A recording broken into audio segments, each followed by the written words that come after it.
आज हम आप लोगों को बताने जा रहे हैं फिजिकल केमिस्ट्री का एक इम्पोर्टेंट चैप्टर जिसका नाम है इलेक्ट्रोकेमिस्ट्री।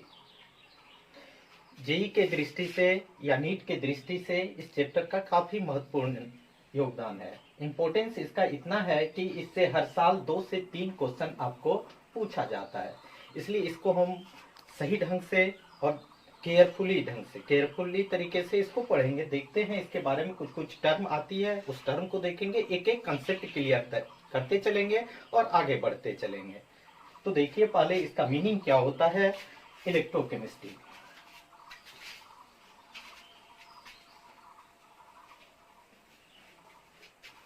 ये 2 वर्ड से बना है। Electro means electric current,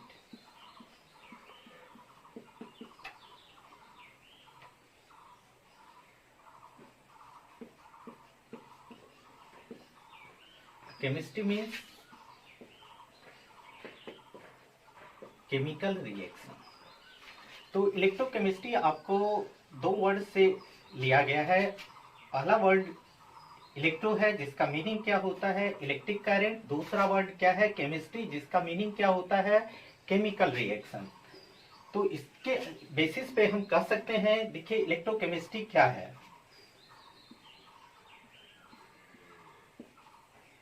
branch of physical chemistry,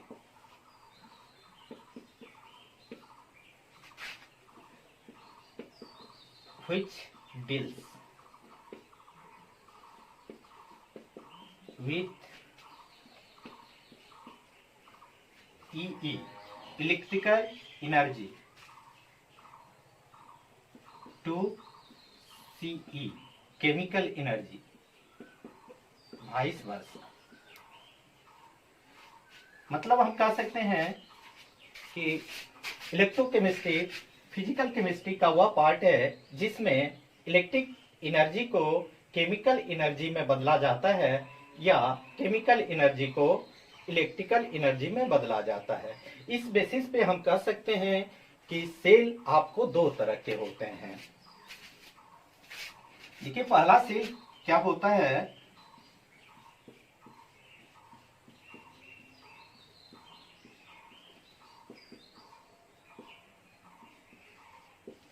electrochemical cell. दूसरा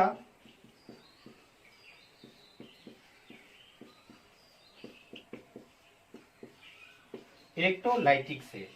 इलेक्ट्रोकेमिकल सेल आपको क्या करता है, केमिकल एनर्जी को कन्वर्ट करता है आपको इलेक्ट्रिकल एनर्जी में।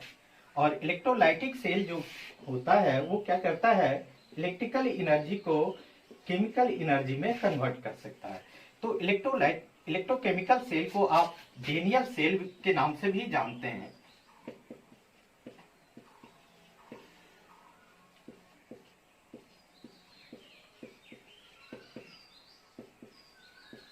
डेनियल सेल के नाम से जानते हैं या वोल्टेइक सेल के नाम से जानते हैं। तो अब देखिए हम इसके बारे में, ये सेल जो बना है इसके लिए एक हिस्ट्री बताते हैं, नहीं हिस्ट्री ऑफ सेल फॉर्मेशन।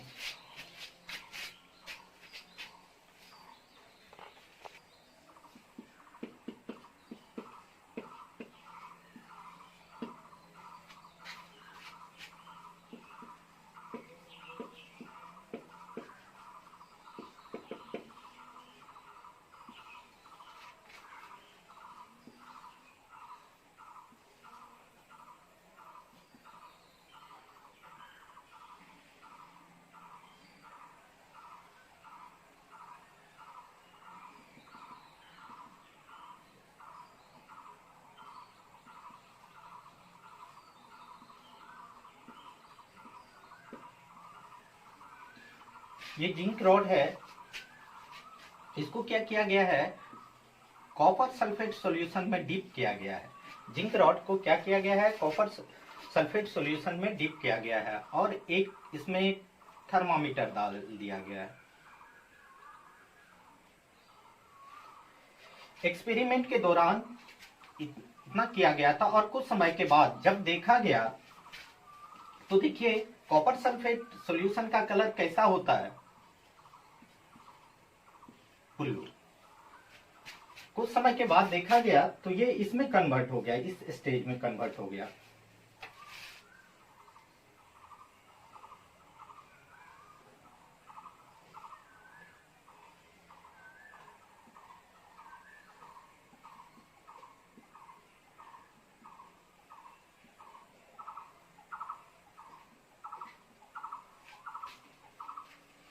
ये जिंक रॉड का शेप धीरे धीरे क्या हो गया, डिटोरिएट हो गया।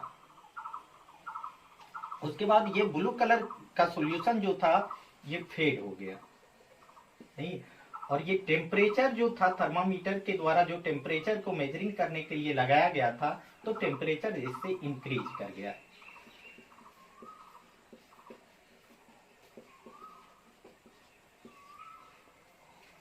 तो यहाँ क्या देखा गया कि आपको केमिकल रिएक्शन तो हुआ, केमिकल रिएक्शन हुआ, तब ये कॉपर सल्फेट का कलर जो है आपको फेड हो गया। इसका मतलब धीरे धीरे कॉपर सल्फेट सॉल्यूशन में से कॉपर का क्या हो गया, आपको कंसंट्रेशन इंक्रीज करते गया और जिंक का कंसंट्रेशन धीरे धीरे डिक्रीज करते गया। तो इसको हम ऐसे कर सकते हैं,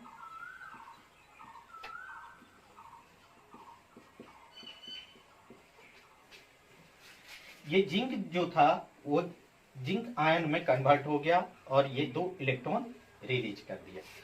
अब देखिए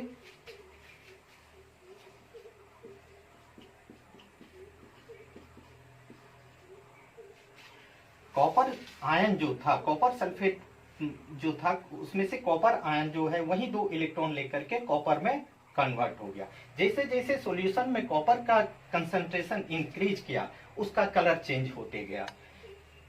जिंक का कंसंट्रेशन डिक्रीज होते गया तो उसका मास डिटोरिएट होते गया। ये एक्सपेरिमेंटली देखा गया।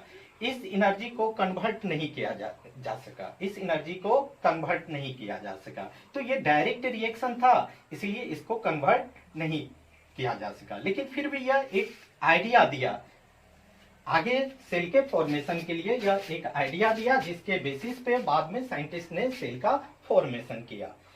तो डायरेक्ट रिएक्शन को इनडायरेक्ट रिएक्शन में बदला गया, डायरेक्ट रिएक्शन को इनडायरेक्ट रिएक्शन में बदला गया। देखते हैं और इसका कंक्लूजन देखते हैं।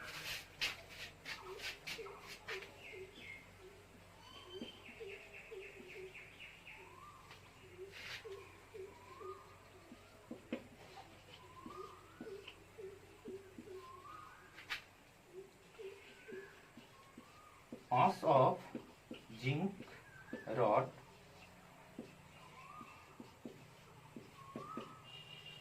डिटोरिएट।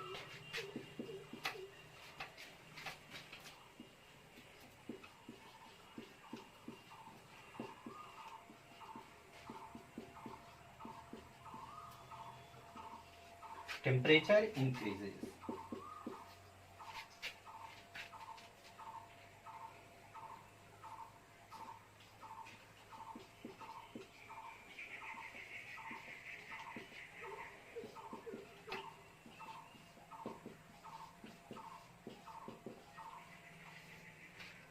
ब्लू कलर फेड हो गया। अगला पॉइंट है आपको डेल्टा एच ग्रेटर देन 0।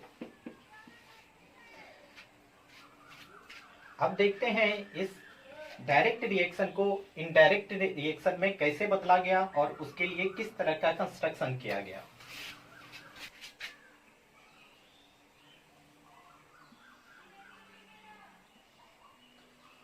इसमें आपको 2 अलग अलग कंटेनर लिया गया।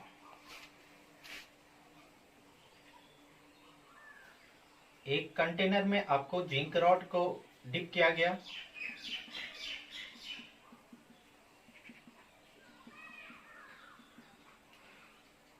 और जिंक रॉड को जिंक सल्फेट के सॉल्यूशन में डिप किया गया।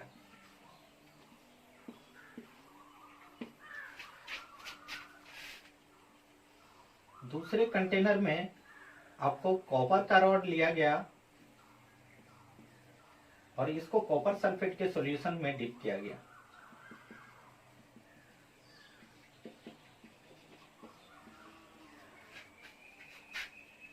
और इसको एक इलेक्ट्रिक वायर से कनेक्ट कर दिया गया।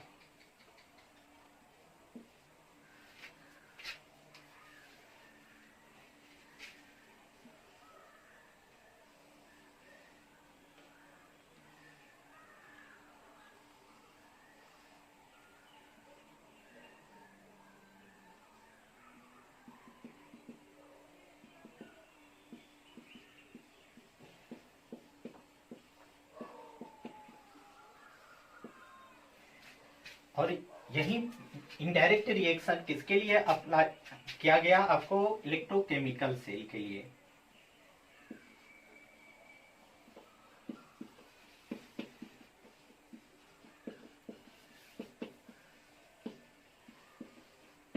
तो आप कह सकते हैं ये एक तरह से इलेक्ट्रोकेमिकल सेल है। तो इसके लिए क्या सब हुआ देखिए। तो फर्स्ट कंटेनर जिसमें सॉल्यूशन है, इस सॉल्यूशन को इलेक्ट्रोलाइट कहा गया। इस सॉल्यूशन को क्या कहा गया? इलेक्ट्रोलाइट कहा गया। अब देखिए एक क्या है, जिंक रॉड है, और ये इस भाग में, लेफ्ट भाग में या बायां भाग में आपको एनोड रखा गया, और दायां भाग में आपको क्या रखा गया? कैथोड रखा गया। तो आप कॉपर रॉड को कैथोड कर सकते हैं यहाँ, और जिंक रॉड को एनोड कर सकते हैं। इसके लिए आपको एक टर्म यूज किया जाता है, लोन।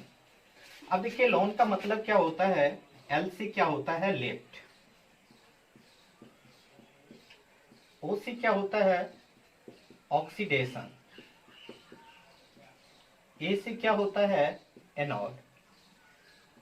और एन से क्या होता है? निगेटिव।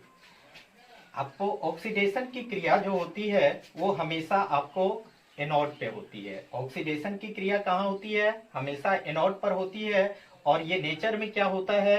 निगेटिव होता है। और इसे कहाँ रखा जाता है? लेफ्ट साइड रखा जाता है। जस्ट इसका अपोजिट क्या होता है? आपको कैथोड के लिए होता है। इसको लेफ्ट के जगह में राइट में रखते हैं, ऑक्सीडेशन के जगह पर। इस पर रिडक्शन होता है, नहीं, ये एनोड के जगह पर क्या होता है? आपको कैथोड होता है। और निगेटिव के जगह पर ये पॉजिटिव होता है। तो राइट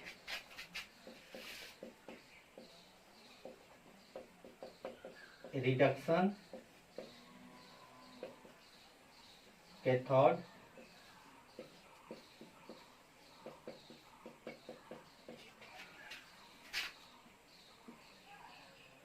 इसमें KCl का सॉल्यूशन जो है अगर पेस्ट के साथ डाल दिया जाता है, और ये क्या होता है? आपको सेमी लिक्विड होता है।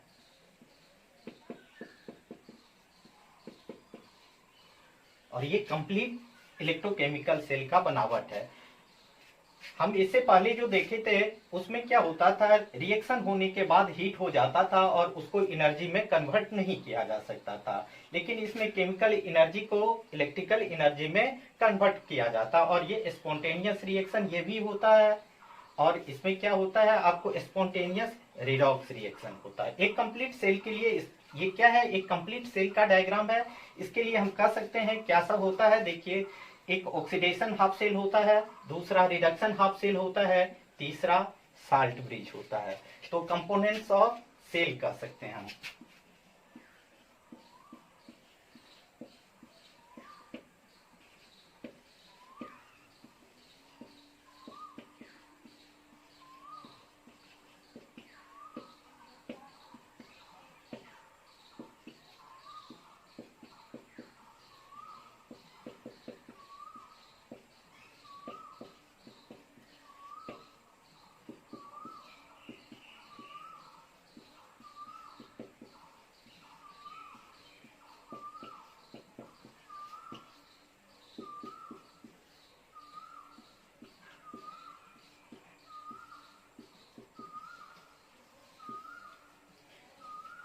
को साल्ट ब्रिज क्या होता है? ये उल्टे शेप में होता है, इन्वर्टेड यू शेप ट्यूब जो होता है। ये क्या होता है? इन्वर्टेड यू शेप ट्यूब होता है, जिसमें क्या होता है? आपको KCl का सॉल्यूशन जो होता है अगर पेस्ट के साथ भरा जाता है आपको। और ये किस स्टेट में होता है? सेमी लिक्विड में होता है। और ये क्या करता है, इसका फंक्शन क्या है? वर्क है इंटरनल सर्किट को ये पूरा करता है। सेल के आउटर सर्किट को क्या करता है? ये वायर के द्वारा पूरा किया जाता है। और इंटरनल सर्किट को क्या किया जाता है? साल्ट ब्रिज के द्वारा पूरा किया जाता है। आपको आउटर सर्किट में इलेक्ट्रॉन का फ्लो होता है, जबकि आपको इंटरनल सर्किट में करंट का फ्लो होता है। और इलेक्ट्रॉन का फ्लो और करंट का फ्लो दोनों एक दूसरे के अपोजिट डायरेक्शन में होता है, ये आपको याद रखना होता है।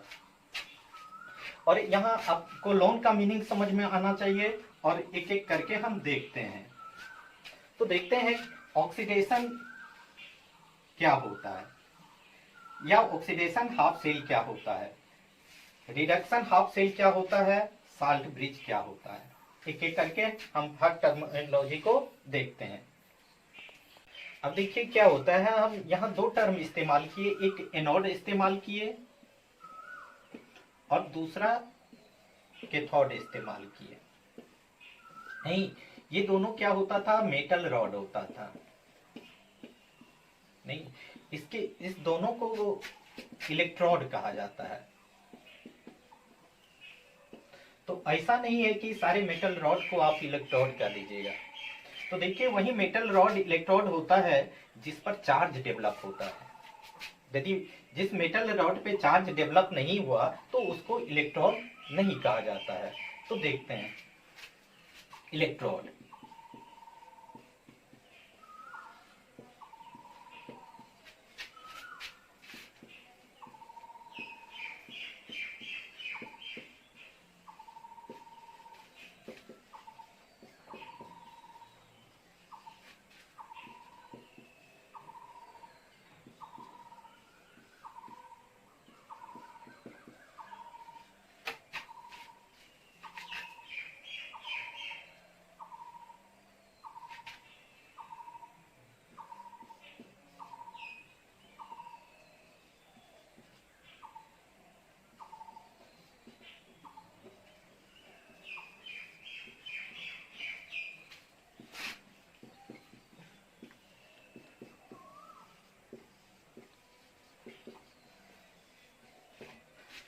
क्या लिखे हैं कि the metal rod which placed या डिप इनटू सॉल्यूशन, जिस मेटल रॉड को सॉल्यूशन में डुबाने पर या रखने पर क्या होता है? डेवलप चार्ज डेवलप होता है। नहीं, ऑन इट, इस पर चार्ज डेवलप होता है, उसी को हम क्या कहते हैं? इलेक्ट्रोड कहते हैं। और इलेक्ट्रोड आपको क्या होता है? दो तरह का होता है। अभी आपको एनोड के बारे में क्या बताए कि एनोड पे कौन सा चार्ज लेता है? निगेटिव। कैथोड पे आपको कौन सा चार्ज डेवलप होता है? पॉजिटिव। तो अब देखते हैं आगे के टर्म।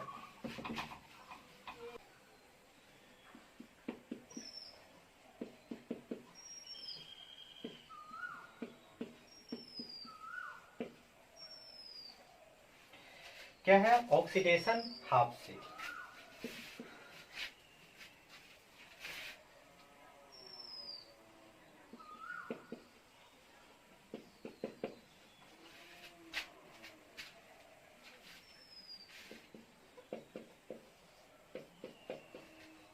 हम कर सकते हैं, आपको ऑक्सीडेशन हाफ सेल को ऑक्सीडेशन टेक्स प्लेस, मतलब यहाँ क्या होती है? ऑक्सीडेशन की क्रिया होती है। अब देखिए यहाँ क्या है,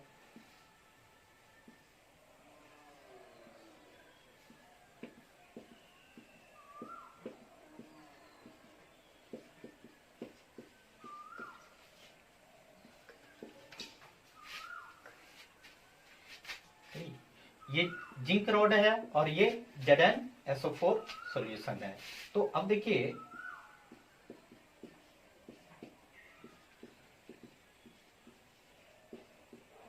हम ऐसा कर सकते हैं, ये जिंक का जो कंसंट्रेशन है, जिंक आयन का जो कंसंट्रेशन है वो किसके इक्वल होता है? सल्फेट आयन के कंसंट्रेशन के इक्वल होता है। तो आपको जिंक क्या होता है? धीरे धीरे जिंक आयन में कन्वर्ट होता है। तो हम लिख सकते हैं ये जिंक आपको किस में कन्वर्ट होता है? जिंक आयन में कन्वर्ट होता है। और इसको बैलेंस करने के लिए हमको क्या करना पड़ता है? इलेक्ट्रॉन डालना पड़ता है। अब देखिए इस रिएक्शन में जिंक 0 से +2 स्टेट में जा रहा है, तो ऑक्सीडेशन की क्रिया हुए।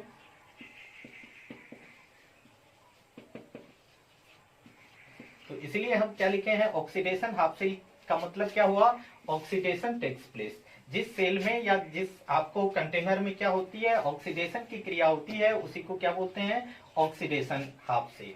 ये रिएक्शन क्या होता है, केवल ऑक्सीडेशन हो रही है, इसलिए ये हाफ रिएक्शन है। यदि रिडक्शन हो, केवल रिडक्शन होती तो वो भी रिडक्शन हाफ रिएक्शन होती, और यदि दोनों रिएक्शन को जोड़ दिया जाता, कंबाइन होता, तो वो क्या होता, रेडॉक्स रिएक्शन होता। तो एक कंप्लीट सेल में हमेशा रेडॉक्स रिएक्शन होती है। ये अभी क्या है, इनकम्प्लीट है। तो देखते हैं दूसरा, रिडक्शन। देखिए इसमें क्या होता है, आपको कॉपर सल्फेट जो है, आपको ये क्या है, कॉपर आयन में, और ये क्या है, सल्फेट आयन। यहाँ नॉर्मल स्टेट में क्या होता है, कॉपर सल्फेट, कॉपर आयन का कंसंट्रेशन और सल्फेट आयन का कंसंट्रेशन इक्वल होता है। तो यहाँ क्या होता है, कॉपर आयन जो होता है वो कन्वर्ट होता है कॉपर में, नहीं। तो ये क्या हुआ, 2 इलेक्ट्रॉन, यहाँ से देखिए चार्ज बैलेंस के लिए 2 इलेक्ट्रॉन एड है, तो चार्ज बैलेंस है। और इस रिएक्शन में क्या होता है कि आपको इलेक्ट्रॉन गेन किया जा रहा है, या आपको कह सकते हैं कि कॉपर +2 स्टेट से 0 स्टेट में जा रहा है, तो ऑक्सीडेशन नंबर डिक्रीज हो रहा है, इसलिए यह क्या हुआ, रिडक्शन। यदि ऑक्सीडेशन नंबर डिक्रीज होता है तो इस रिएक्शन को क्या कहा जाता है, रिडक्शन रिएक्शन। तो इसीलिए लिखा गया है कि रिडक्शन हाफ सेल में क्या लिखा गया है, रिडक्शन टेक्स प्लेस। तो अब देखिए दोनों रिएक्शन को हम यदि जोड़ते हैं या कंबाइन करते हैं तो क्या होता है, इक्वेशन 1 से क्या है, Zn 2 + 2e, ये क्या लिख सकते हैं, एनोड लिख सकते हैं, नहीं, Cu 2 + 2e Cu at cathode लिख सकते हैं। तो इसका मतलब क्या हुआ, ये 0 से +2 स्टेट जा रहा है, तो ऑक्सीडेशन की क्रिया होती है, और एनोड पे हमेशा ऑक्सीडेशन की क्रिया होती है। ये +2 से आपको 0 स्टेट में आ रही है, रिडक्शन होती है, तो कैथोड पे रिडक्शन होती है। अब दोनों को ऐड करते हैं तो देखिए ये 2 इलेक्ट्रॉन, ये 2 इलेक्ट्रॉन कैंसिल आउट होता है, तो Zn आपको plus Cu 2 arrow sign Zn 2 Cu। तो ये कंप्लीट रिएक्शन है। अब देखिए इसमें ऑक्सीडेशन भी है, रिडक्शन भी है, कंप्लीट रिएक्शन है, और इसको क्या कहा जाता है, रेडॉक्स रिएक्शन। एक कंप्लीट सेल के लिए रेडॉक्स रिएक्शन का होना जरूरी होता है। तो अब देखिए इसको सेल के टर्म में कैसे लिखा जाता है, ये Zn कन्वर्ट होता है आपको Zn 2 में। Zn इसको सिंगल वर्टिकल लाइन से हम कन्वर्ट कर रहे हैं, नहीं? आपको सिंगल वर्टिकल लाइन से सेम एलिमेंट के डिफरेंट फेज को क्या किया जाता है, सेपरेट किया जाता है। फिर आपको Cu2 किस में कन्वर्ट हो रहा है, Cu में कन्वर्ट हो रहा है, सेम एलिमेंट का है, सेम मेटल का है, और फेज डिफरेंट है, तो इसको भी सिंगल वर्टिकल लाइन में किया गया, नहीं, सिंगल वर्टिकल लाइन के द्वारा इसको सेपरेट किए। और ये जो एरो साइन है, तो इसके जगह पर इसको साल्ट ब्रिज का टर्म माना जाता है, और salt bridge is denoted by double vertical line. तो ये एक कंप्लीट सेल का रिप्रेजेंटेशन हुआ। आज का क्लास यही रहने देते हैं, और नेक्स्ट क्लास में देखते हैं ऑक्सीडेशन नंबर कैसे निकालते हैं, इलेक्ट्रोड पोटेंशियल कैसे निकालते हैं, इन चीजों को देखेंगे। लेकिन आप लोग से रिक्वेस्ट है कि चैनल को लाइक करें, सब्सक्राइब करें।